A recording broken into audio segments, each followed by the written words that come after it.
1절부터 같이 읽겠습니다. 내가 이전에 유대교에 있을 때 행한 일을 너희가 들었거니와 하나님의 교회를 심히 박해하여 멸하고 내가 내 동족 중 여러 연갑자보다 유대교를 지나치게 믿어 내 조상의 전통에 대하여 더욱 열심히 있었으나 그러나 내 어머니 테로부터 나를 택정하시고 그의 은혜로 나를 부르시니가 그의 아들을 이방에 전하기 위하여 그를 내 속에 나타내시기를 기뻐하셨을 때에 내가 곧 혈육과 의논하지 아니하고 또 나보다 먼저 사도된 자들을 만나려고 예루살렘으로 가지 아니하고 아라비아로 갔다가 다시 다메섹으로 돌아가노라.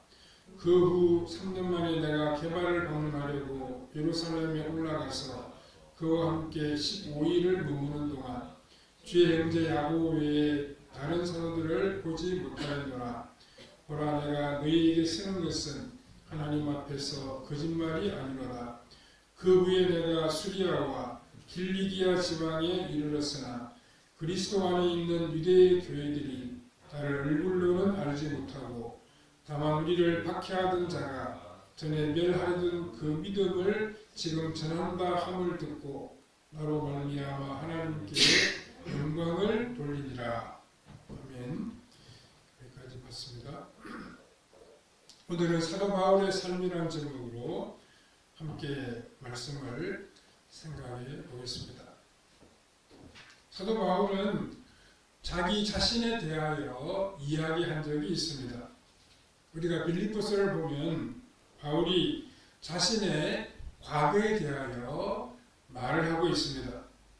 그 부분을 보면 바울이 과거에 유대교를 믿고 따를 때 얼마나 자기 자랑이 많았고 자존심이 강했는가 하는 것을 잘 알 수 있습니다.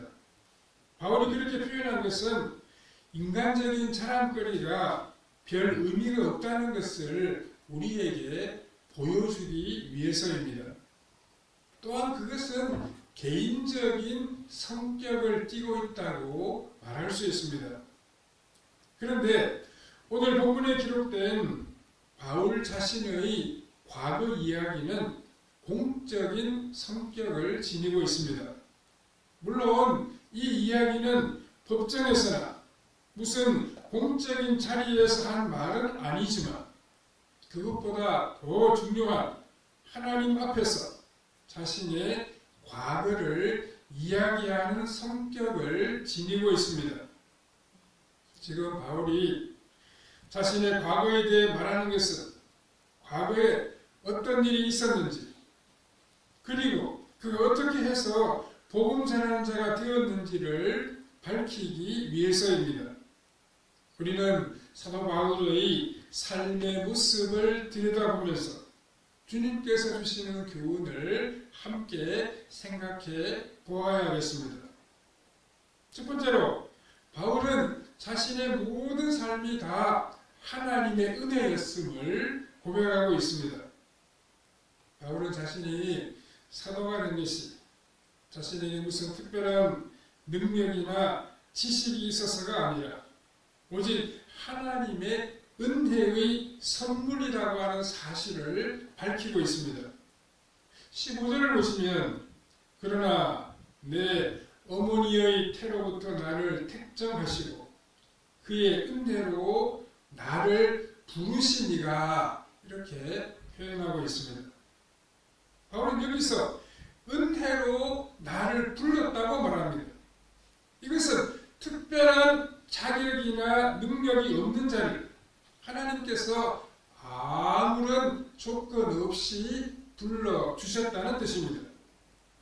바울은 자신이 하나님의 자녀가 된 것이나 나아가 사도로 부르심을 받은 것이 무슨 자격이 있어서 그렇게 된 것이 아니라고 말하고 있습니다.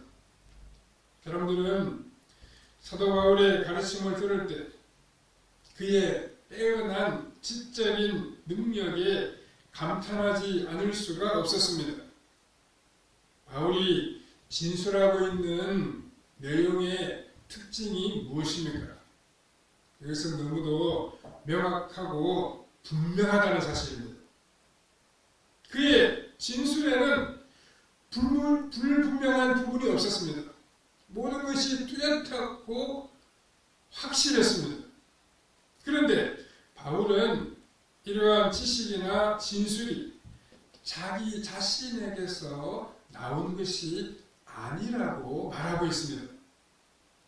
사도 바울은 자기 자신을 어떤 사람이라고 소개하고 있습니까? 13절을 보시면 내가 이전에 유대교에 있을 때 행한 일을 너희가 들었거니와 하나님의 교회를 심히 박해하여 멸하고 이렇게 말하고 있습니다. 사람들은 바울이 이렇게 분명하게 어떤 진리를 설명할 수 있는 것은 그의 학적인 훈련이 뛰어났기 때문이라고 생각했습니다. 즉 바울이 이렇게 복음을 위하여 귀하게 쓰임을 받는 것은 그가 뛰어난 지식적인 능력이 있기 때문이라고 보았습니다. 하지만 사도 바울이 말하고 있는 점이 무엇입니까? 자신이 과거에 받았던 지적인 훈련과 지금 복음을 전하는 것 사이에는 아무런 관계가 없다는 것입니다. 바울이 원래 가지고 있던 자질은 어떤 것이었습니까? 헛되고 잘못된 열심으로 제사장의 앞잡이가 되어서 쓸데없는 일이나 하는 것이었습니다. 디모데전서 1장 13절을 보면 내가 전에는 비방자요 박해자요 폭행자였으나 도리어 긍휼을 입은 것은 내가 믿지 아니할 때에 알지 못하고 행하였음이라 이렇게 말하고 있습니다. 이 말은 일부러 겸손하려고 하는 말이 아닙니다. 이것은 사실이었습니다. 우리 모두는 원래부터 특별한 자질이 있어서 주님께서 사용하시는 것이 아닙니다. 누군가가 특별하게 사용된다면 그 이유는 단 하나밖에 없습니다. 그것은 주님께서 그렇게 하시기로 작정하셨기 때문입니다. 바울은 하나님의 손에 붙잡혀서 하나님의 나라와 복음을 위해서 쓰임받았습니다. 그래서 그는 이 모든 것이 다 하나님의 은혜이고 하나님의 도우심이라고 고백하고 있습니다. 오늘 우리가 가지고 있는 이 모든 것도 다 역시 마찬가지로 하나님의 도우심이고 하나님의 은혜입니다. 그래서 우리 하나님의 은혜를 기억하고 찬미하면서 살아가야 합니다. 두 번째, 사도 바울은 사람들에게서 받은 것이 없었습니다. 바울은 자신이 사람들에게서 받은 것이 거의 없다는 사실을 밝히고 있습니다.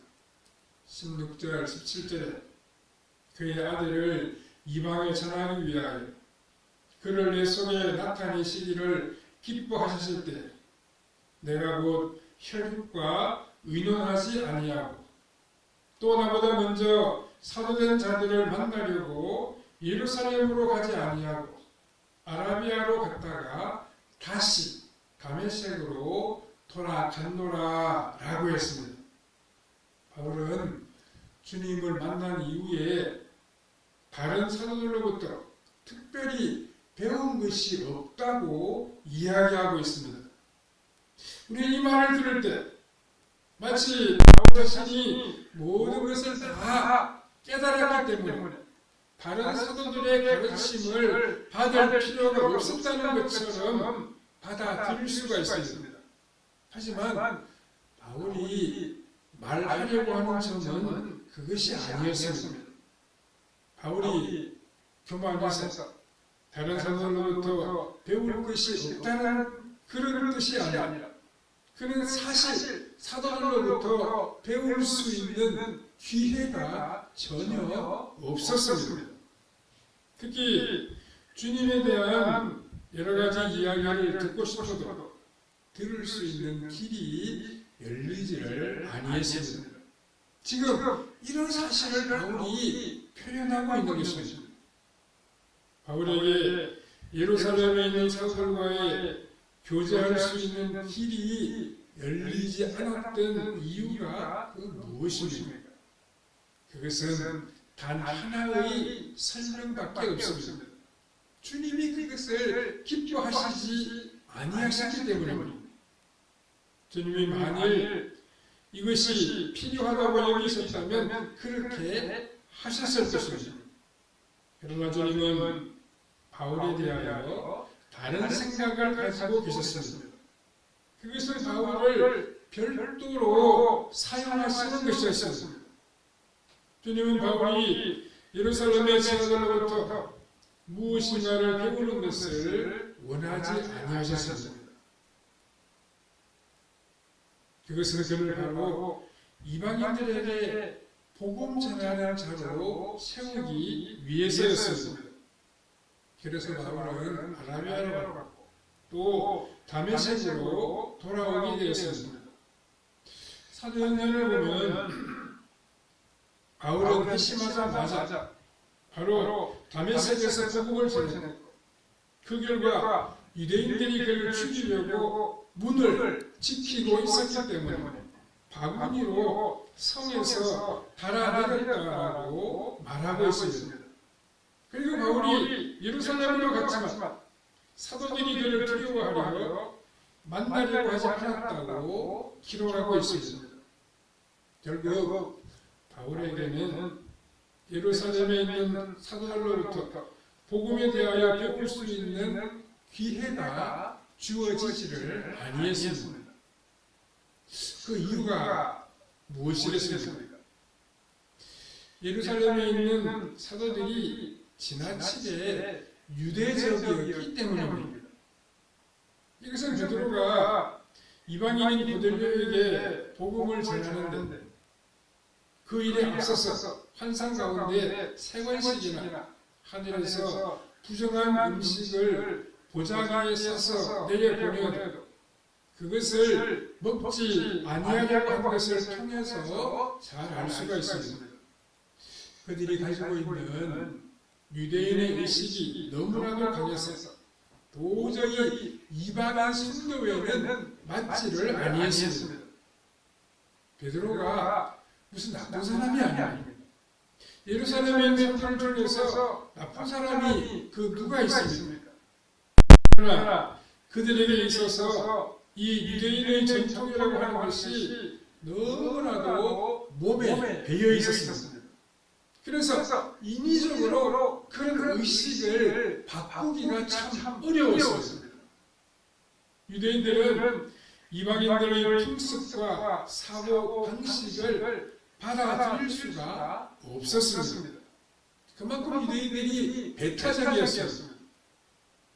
주님께서는 사람들마다 서로 다른 용도를 가지고 계십니다.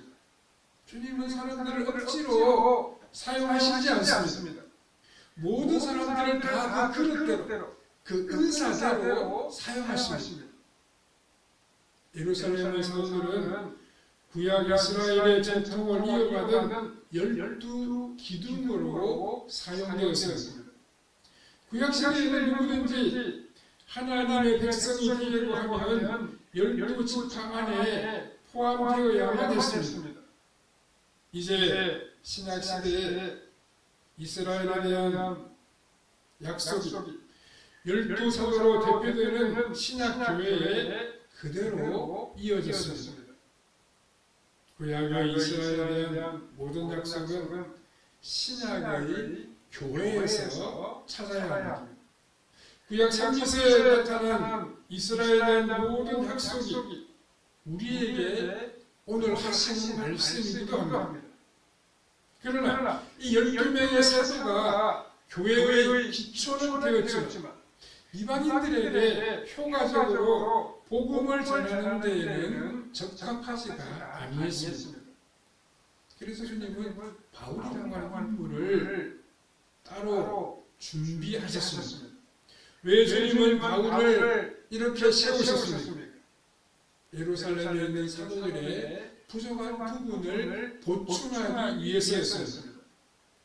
주님은 우리를 억지로 사용하시지 않습니다. 그리고 필요하다면 길을 열어주시지만 불필요한 것은 아무리 우리가 원해도 허락하시지를 않습니다. 만일 바울이 예루살렘에 있는 사람들에게 진리를 배웠다면 그는 그 사도들의 뜻을 잘 따르는 사람이 되었을 것입니다. 그래서 주님은 처음부터 바울과 사도들이 접촉하는 것을 막으셨습니다. 우리는 주님이 우리의 삶의 구체적인 부분에 간섭하고 계신다는 것을 잘 인정하려고 하지는 않습니다. 뭐 설마 주님이 나의 이런 부분까지 신경을 쓰시겠는가 이렇게 생각할 때가 많이 있습니다. 그러나 주님은 우리 삶의 작은 부분까지 구체적인 부분까지 간섭하십니다. 어떤 사람은 아무리 만나려고 해도 잘 만나지지가 않습니다. 어떤 경우에는 어느 곳으로 가려고 해도 길이 잘 열리지가 않는 경우가 있습니다. 그럴 때 우리는 우리가 모르는 주님의 뜻이 있다는 사실을 솔직히 인정해야 합니다. 우리는 모든 것을 다 알고 우리 삶을 펼쳐갈 수는 없습니다. 그 대부분 모르는 가운데 우리가 예상하지 못하는 가운데 우리 삶이 이어지는 때도 없지 않아 많이 있습니다. 그러나 한참 지나고 보면 우리에 대한 주님의 뜻이 너무나도 깊고 오묘했다는 사실을 우리가 알 수 있습니다. 우리는 길이 잘 열리지 않는데 미련할 때까지 붙들고 있을 필요가 없습니다. 아무리 좋아 보여도 우리는 계속 깊은 부분을 알 수가 없습니다. 주님이 우리가 감당할 수 없거나 필요하지 않은 것을 우리가 아무리 원해도 주시지 않습니다. 그래서 우리 어떻게 살아가야 됩니까? 주님이 우리에게 원하시는 길을 우리가 묵묵히 걸어가면 됩니다. 주님이 원하시는 길을 따라가면 됩니다. 그게 주님의 자가 된 우리가 살아갈 삶의 모습입니다. 세 번째로 바울에게 하나님이 인도하시는 길이 있습니다. 그 후에도 사도 바울에게는 예수님의 제자들은 다른 사도들과의 교제가 이루어지지를 아니했습니다. 18절에서 20절에 보면 그 후 3년 만에 내가 개발을 방문하려고 예루살렘에 올라가서 그와 함께 15일을 머무는 동안 주의 형제 야곱 외에 다른 사도들을 보지 못하였노라. 보라, 내가 너희에게 쓰는 것은 하나님 앞에서 거짓말이 아니로다 라고 했습니다. 바울이 예루살렘의 사도들과 만나지 않았다니까 사람들은 벌써 의심의 눈초리를 보내고 있습니다. 즉 그가 그 후에 예루살렘을 방문한 적이 있다는 것을 안다는 뜻입니다. 아마 이때의 방문에 대하여 많은 말이 돌았던 것 같습니다. 바울은 예루살렘의 사도들을 만났습니다. 그가 만나지 않았다고 이야기하는 것은 거짓말이다. 그는 그때 무엇인가 그들에게서 배운 것이 있을 것입니다. 그가 예루살렘 사람들과 비슷하게 가르치는 내용은 아마도 그때 배운 것이다. 이런 의심의 눈초리를 품고 있었다는 것입니다. 사람들은 바울이 가르치는 것이 예루살렘의 사람들과 다른 것에 대하여 의문을 표시했습니다. 이것은 도대체 어디서 왔느냐? 분명히 가말리엘에게서 배운 것이 틀림없다 하는 시기였습니다. 그리고 예루살렘의 사람들과 비슷한 내용이 있으면 이것은 사도들에게서 들은 것입니다. 그렇지 않으면 이렇게 같을 수가 없다. 바울이 계시록한다는 말은 다 거짓이다라고 하는 식으로 비난을 한 것입니다. 사탄이 공격을 할 때 꼭 이런 식으로 오도 가도 못하게 공격을 하게 됩니다. 이런 식으로 하면 사랑이 없다고 하고 저런 식으로 하면 성경적이지 않다고 비난을 합니다. 결국 어느 쪽을 택하든지 올무에 다 걸리게 되어 있다는 말입니다. 바울이 걸려있는 문제는 한편으로는 예루살렘의 사도들과 다른 점이 있는 부분이었고 또 다른 한편으로는 그들과 같은 부분이었습니다. 바울이 열심히 증거하고 있는 것이 무엇입니까?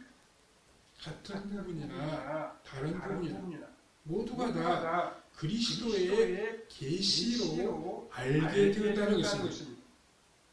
이것이 바로 그들의 공경에 대한 바울의 대답이었습니다.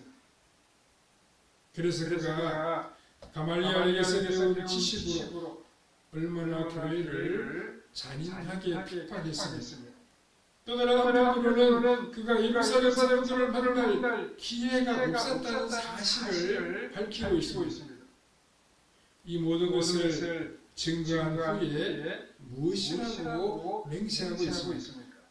20절에 보라 내가 너희에게 쓰는 것은 하나님 앞에서 거짓말이 아니로다 라고 했습니다. 이것이 그의 진술의 결론입니다. 이제 바울이 분명하게 증거할 수 있는 것이 무엇입니까? 그를 통하여 나타난 사실들입니다.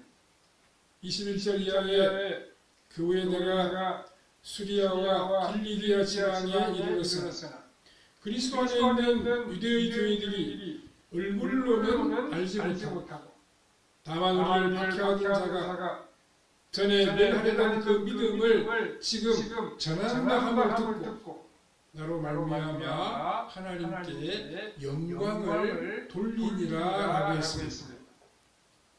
바울이 어디에 있습니까? 그는 유대에 있지 않습니다. 수리아와 길리기아 지방으로 돌아갔습니다. 그곳은 유대보다 많이 위쪽에 뚫어져 있는 지역입니다.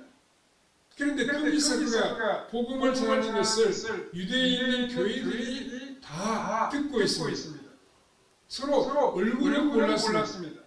왜냐하면 만남을 기회가 없었기 때문입니다.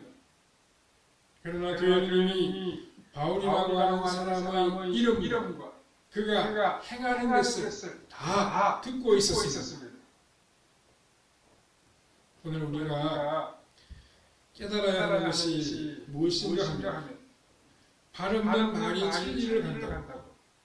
아무리 외진 곳에서 이루어진 일이라고 할지라도 결국 온 교회에 다 전파된다는 사실입니다. 좋은 일이든 또 나쁜 일이든 결국은 모두가 알게 되어 있습니다. 자신을 모를 것 같지만 우리가 어떤 사람인지 얼마 있지 않으면 모든 교계 안에 다 알려지게 되어 있습니다. 참으로 이 복음의 길은 좁습니다. 우리가 가는 길이 좁은 길이기 때문에 얼마 가지 않으면 다 만나게 되어 있습니다. 그러므로 다른 사람에게 잘 보이려고 할 필요가 없습니다. 인정받기 위하여 애를 쓸 필요가 없습니다. 주님이 하신 말씀은 무엇입니까? 산 위에 있는 동네가 감추어지지 못한다는 것입니다. 주님은 또한 등을 하는 것은 등경 위에 두기 위해서이지 어떤 통 아래에 두기 위해서가 아니라고 말씀하신 적이 있습니다. 우리가 주님의 뜻대로 늘 살아가면 그 아름답고 복된 삶은 많은 사람들에게 저절로 드러나게 되어 있습니다. 죄도 역시 마찬가지입니다. 아무리 숨기려고 해도 그 죄를 숨길 수가 없습니다. 하나님이 알고 계시고 내가 알고 있는데 어떻게 그 죄를 감출 수가 있겠습니까? 모두 다 드러나게 되어 있습니다. 사람들이 알아주지 않으려고 게으름을 피운다면 그는 정말 꺼진 등불과도 같은 사람입니다. 거짓된 동기로 어떤 일을 한다면 오래가지 않아서 그 속에 있는 것이 다 드러나고 말 것입니다. 그러나 정말 주님을 사랑하는 마음으로 어떤 일을 하게 될 때 얼굴은 몰라도 모든 사람들에게 다 그것이 알려지게 되어 있습니다.